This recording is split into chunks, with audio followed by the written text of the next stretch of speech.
Ho Van Lang was born in Vietnam in Quang Nguyen province. When he was still a child, the Vietnam War reached his village. American bombing destroyed homes and killed several people, including members of his family. His mother died during one of the attacks. After that day, nothing in his life returned to normal. His father, Ho Van Than, believed the outside world was no longer safe. He believed the bombing would continue and that people could not protect them.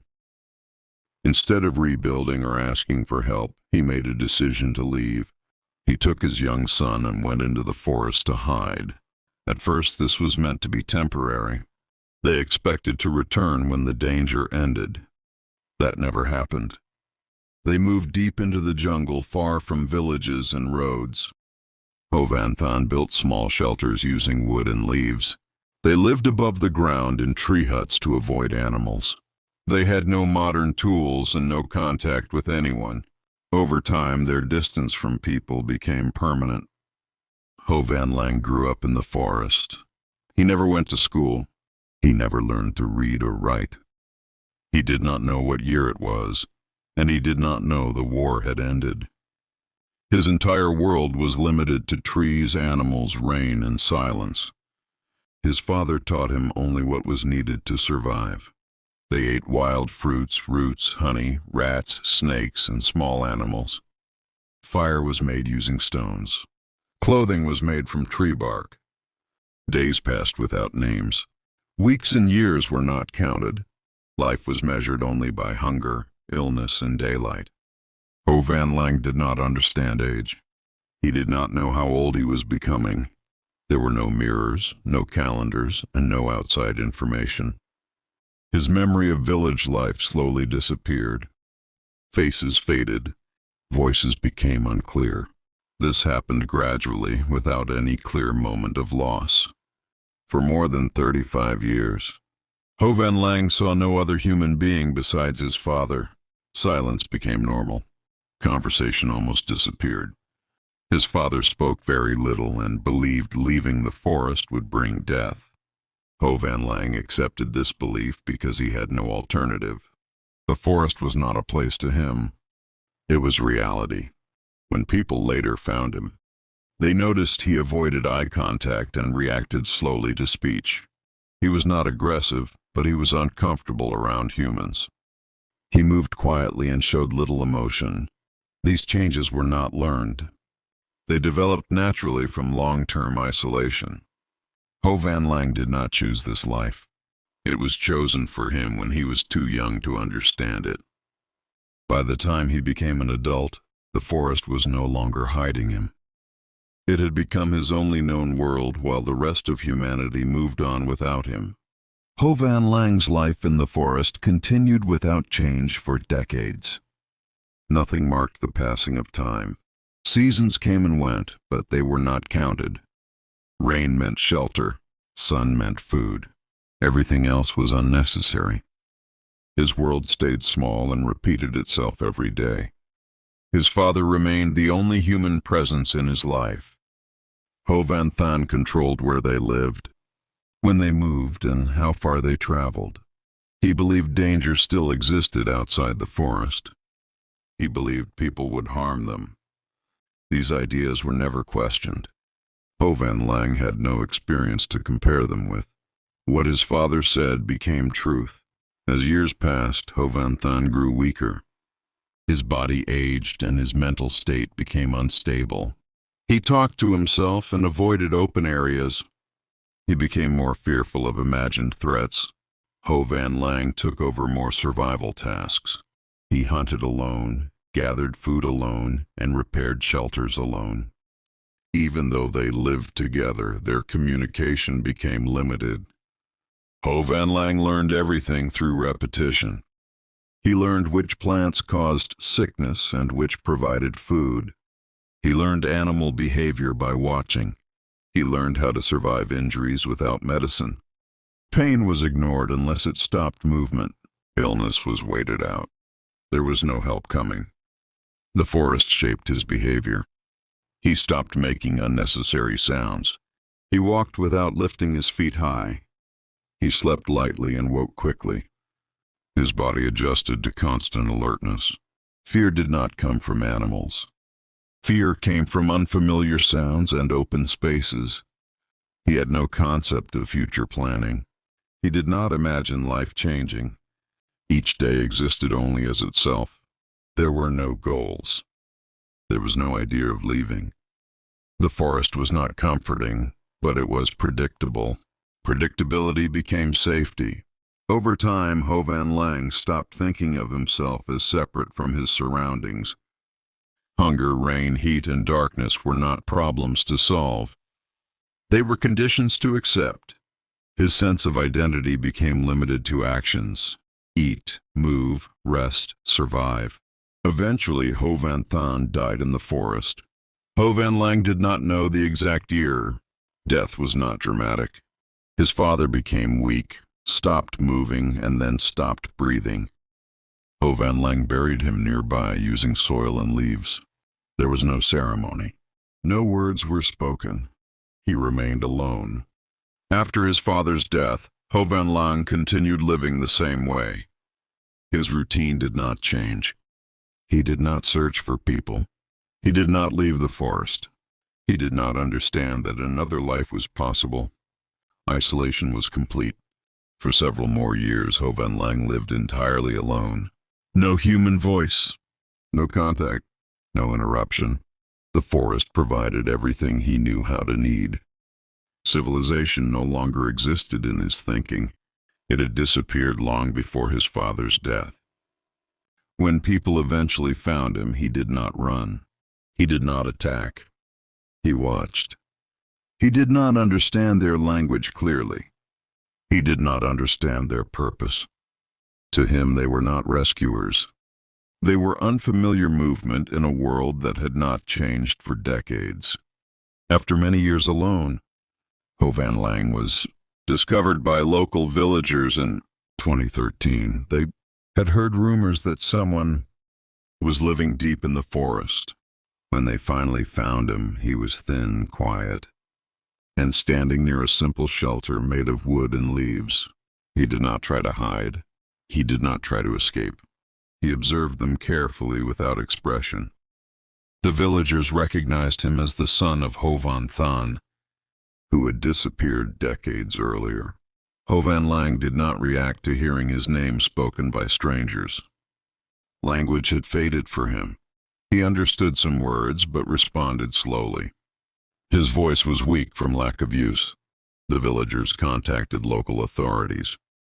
Ho Van Lang was taken out of the forest for the first time since childhood. The journey itself was confusing for him. Open spaces made him uncomfortable.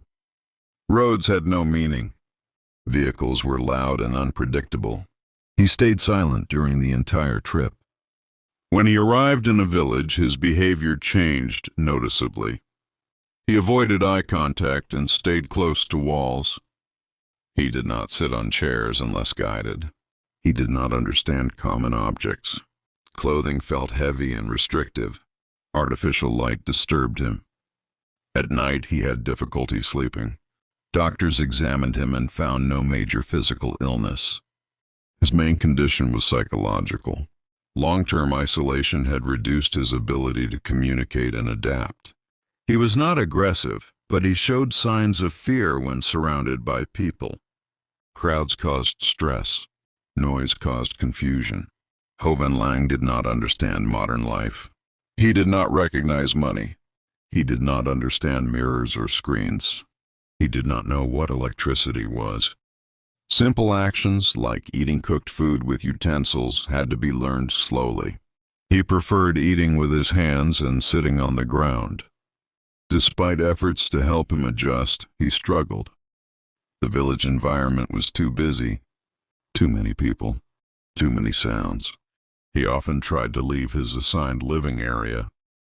He showed a clear desire to return to the forest. For him, the forest was not dangerous. It was familiar. Authorities and family members attempted to integrate him into normal life. He was given basic clothing and shelter. He was taught simple routines. Progress was slow. His behavior remained withdrawn. He spoke only when necessary. The forest had shaped him for decades. Removing him from it did not restore the past. It created a new form of confusion. He was no longer fully adapted to isolation, but he could not fully adapt to society either. Ho Van Lang did not express sadness in words. He did not explain his feelings, but his actions showed discomfort and restlessness. He spent long periods sitting silently. He avoided unnecessary interaction. His body language remained guarded. Rescue did not feel like relief to him. It felt like displacement. The world he was brought into had no place in his memory. It required learning things he had never needed before. The forest had demanded survival. Civilization demanded adjustment. Ho Van Lang survived isolation. What followed was something different. It was not danger. It was not fear of death. It was the struggle of existing between two worlds, belonging fully to neither. After being brought back to society, Ho Van Lang's health began to decline. His body had adapted to a very specific environment over many years. Sudden changes in food, water, climate, and routine affected him more than expected. His digestive system struggled with processed and cooked foods. His sleep remained irregular. Medical staff tried to monitor him, but communication was difficult. He could not clearly explain pain or discomfort. He often stayed silent even when something was wrong. This made treatment slow and uncertain. He did not understand why he was being examined, or why people kept asking him questions.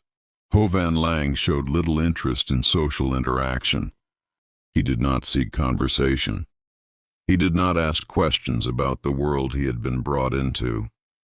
He spent long periods sitting alone, staring at the ground or outside through windows. His movements were slow and careful, as if he was still navigating uneven forest ground. Attempts were made to teach him basic daily habits. He was shown how to use simple household items. Some tasks he learned through repetition, but many did not stay with him. Without constant guidance, he returned to familiar behaviors, such as sitting on the floor or eating with his hands. These were not habits he wanted to change. They were the only ones he trusted. The absence of the forest affected him mentally. In the jungle, every sound had meaning. In the village, noise was constant and unclear. He reacted poorly to crowds, engines, and sudden movement. He became tense when surrounded by too many people. Open spaces caused anxiety. Enclosed areas felt safer. Family members tried to reconnect with him, but the emotional bond was weak. He did not remember them clearly. Shared history meant little to him. His identity had been shaped without relationships. Attachment was limited to survival routines, not people. Over time, he showed signs of withdrawal. He spoke less than before. His appetite decreased. He became physically weaker.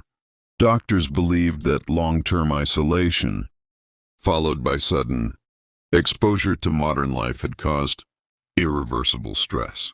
His body and mind were no longer able to adjust. Ho Van Lang did not express a desire to return to the forest in words, but his behavior suggested it. He became calmer when taken near trees or quiet areas. He reacted positively to natural surroundings. This contrast was clear to those observing him. Living between two worlds took a toll. He no longer had the complete isolation he once knew, but he also never developed a connection to society. The skills that had kept him alive for decades were no longer useful. The rules of this new world were unclear and overwhelming. Ho Van Lang's condition continued to worsen. Care became focused on comfort rather than recovery. His life in the forest had allowed him to survive without help. His life outside the forest required constant support. Isolation had shaped him completely. Removing him from it did not restore what was lost. It revealed how deeply it had become part of him. Ho Van Lang's condition continued to decline in the years following his return from the forest. His body had survived decades of hardship, but it struggled in a controlled environment. The changes came slowly but steadily. He became weaker, moved less, and spoke even less than before. Doctors and caretakers noticed that he did not respond well to treatment plans. He did not understand why routines changed. Medication confused him. Hospitals made him anxious. Bright lights, unfamiliar smells, and constant noise caused stress. His reactions were not dramatic, but his discomfort was constant. He depended entirely on others for daily needs. This dependence was new to him. In the forest, every action had purpose and control. Outside decisions were made for him. This loss of control affected his behavior. He became passive and withdrawn. Communication remained limited. He answered questions briefly or not at all. When asked about his past, he did not describe memories in detail. The forest was not something he explained. It was simply where life had happened. The outside world felt temporary to him, even after years. Caretakers reported that he slept poorly. His sleep cycle had been shaped by natural light for decades. Artificial schedules did not suit him. He often woke during the night and remained awake for long periods. During the day, he sat quietly, observing without engagement. Physically, his health worsened. He lost weight. His immune system weakened. Small illnesses affected him more severely than expected. His body, adapted to scarcity and movement, did not respond well to inactivity. In 2017, Ho Van Lang passed away at the age of around 49. The exact age could not be confirmed. Time had never been recorded during his life in the forest. His death was quiet. There was no public attention. No ceremony connected to his past. Those who knew his story described him as calm, silent, and distant. He did not resist care. He did not ask to leave. He did not express fear of death. His reactions remained minimal until the end. Ho Van Lang spent most of his life outside society. He did not experience education, relationships, or modern culture in any meaningful way. His life was shaped by war, fear, and isolation. The forest did not make him strong or weak. It made him different. His story raised questions that could not be answered easily. Whether he should have been brought back, whether isolation had protected him or damaged him, whether rescue was necessary or harmful. These questions remain unresolved. Ho Van Lang did not return to the forest. He did not fully enter society. His life existed between these two realities. Without belonging completely to either, his survival was remarkable. His return was difficult. His ending was quiet. After his return, people often tried to define what Ho Van Lang represented. Some called him a symbol of survival. Others described him as a victim of war. These labels did not come from him. They came from observers trying to understand something unfamiliar. He did not show interest in how others saw him. Attention did not change his behavior. Cameras made no difference. He did not perform or explain himself. When visitors came, he remained quiet, sitting or standing without reacting. His presence felt distant, even when he was physically close. Daily life remained simple. He ate what was given. He followed instructions when guided. If left alone, he would sit for long periods without movement. This stillness was not boredom. It was normal for him. In the forest, movement only happened when needed. Caretakers noticed that he reacted more to natural elements. Rain sounds calmed him. Wind through trees caught his attention. When outside, he appeared more alert. Indoors, he became passive. His body language changed depending on environment. He did not form strong bonds. He recognized familiar faces but did not show attachment. Relationships, as understood socially, had not existed in his life. Trust for him was not emotional. It was practical. If someone brought food consistently, he accepted them. If not, he ignored them. Attempts were made to teach him language and basic concepts. Progress was slow and limited. Words did not hold importance for him. He communicated through gestures and short responses. Complex ideas had no relevance to his daily experience.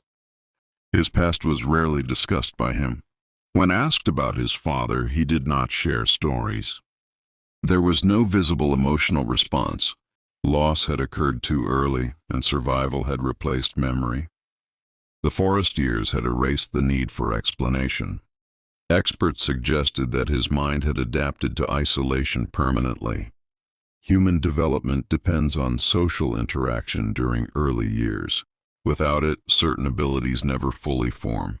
Ho Van Lang was not broken. He was unfinished by modern standards.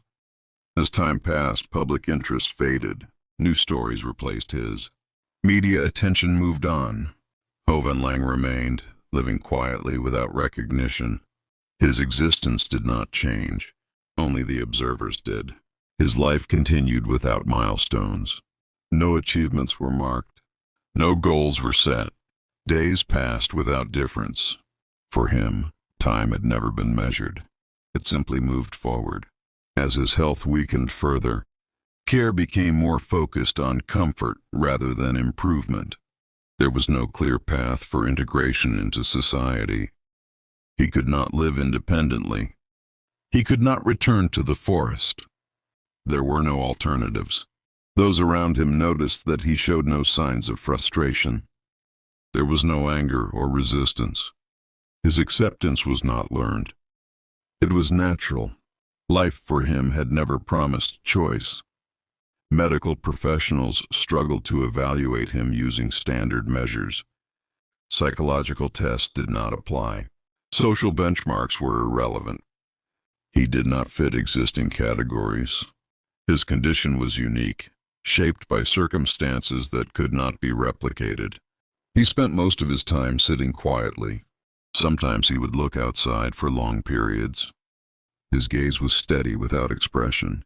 It was unclear whether he was remembering or simply observing. When asked if he wanted anything, he did not answer. Desire was not something he expressed. In the forest, needs were immediate: hunger, shelter, safety. Beyond that, nothing was required. His body carried marks of long-term survival.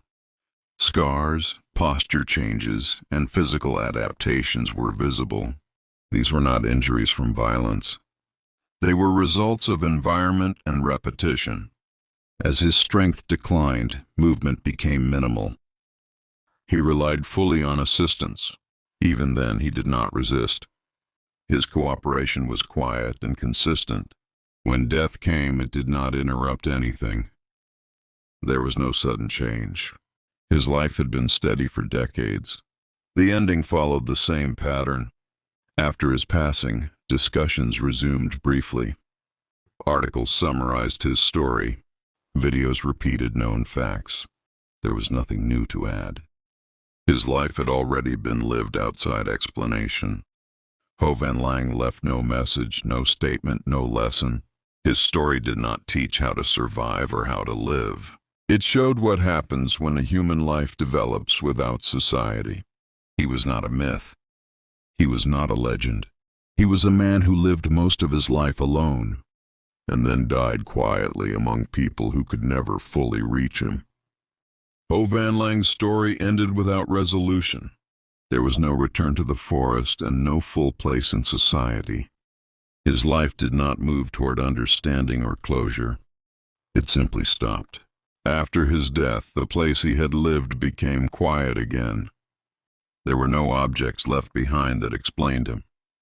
No writings, no recordings in his own words.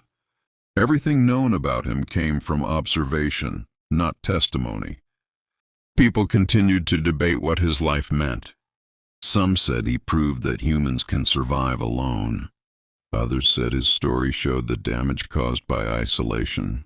Both views tried to turn his life into a lesson. Ho Van Lang never offered one. He did not choose isolation. It was the result of war, fear, and loss. His father took him into the forest to escape violence. Survival became routine. Years passed without contact. By the time he was found, society was no longer familiar to him. When he returned, the world expected progress, learning, adaptation, recovery. These expectations came from outside. He did not share them. His behavior stayed consistent, quiet, limited, functional, only in the simplest ways. He did not speak about freedom. He did not ask to go back. He did not ask to stay. His reactions suggested that choice was not part of how he understood life. Events happened. He responded. Nothing more.